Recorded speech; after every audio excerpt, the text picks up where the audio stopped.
রহমান রহিম ESP math solution থেকে আবারও নিয়ে এসেছি একটি নতুন সমস্যার সমাধান।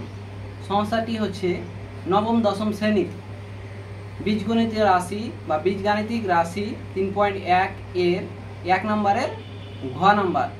চলুন আমরা সমস্যাটির সমাধান করি।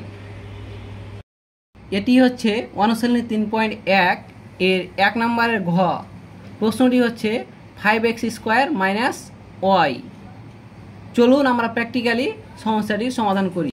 এটি হচ্ছে 1 নম্বরের ঘ, 5x² - y।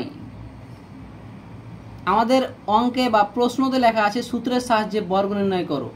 যখন আমরা সূত্রের সাহায্যে বর্গ নির্ণয় করব তখন প্রথমে আমরা ঘেরে আগে হোল স্কোয়ার দিব। দুই পদ বিশিষ্ট বর্গ নির্ণয়ের সূত্র হচ্ছে দুটা, একটা a + b হোল স্কোয়ার এবং অপরটি হচ্ছে a - b হোল স্কোয়ার। আমরা জানি a + b হোল স্কোয়ার সমান a square plus formula 2ab plus b square এবং a - b হোল স্কোয়ার সমান a square - 2ab plus b square. সেহেতু এখানে যেহেতু মাইনাস আছে মিডিলে, তাহলে a - b হোল স্কোয়ার। মাইনাসের বাম দিককে যদি আমি a বিবেচনা করি এবং ডান দিকে b বিবেচনা করি তাহলে a - b whole square. a - b আমরা মনে মনে ধরবো a, বসাবো 5x²। a স্কোয়ার মানে 5x স্কোয়ার।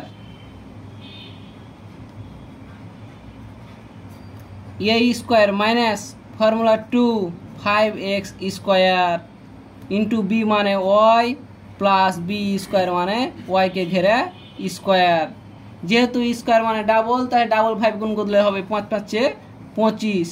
আর পাওয়ার উপরে পাওয়ার থাকলে হয় পাওয়ারে গুণ x⁴, অর্থাৎ 2 দুগুণা 4 মাইনাস আগে চিহ্নের গুণ, মাইনাসের প্লাসে মাইনাস, মাইনাসের প্লাসে মাইনাস, তারপর সহগের গুণ 5 দুগুণা 10 x স্কোয়ার y। যেহেতু x স্কোয়ার একটি চলক বা x একটি চলক এবং y একটি চলক, সুতরাং এটি গুণ করার আর দরকার নাই। প্লাস y এর উপরে স্কোয়ার সমান y স্কোয়ার। এটি হচ্ছে আজকের 3.1 অনুশীলনীর 1 নম্বরের ঘ প্রশ্নের সহজ ও সুন্দর সমাধান।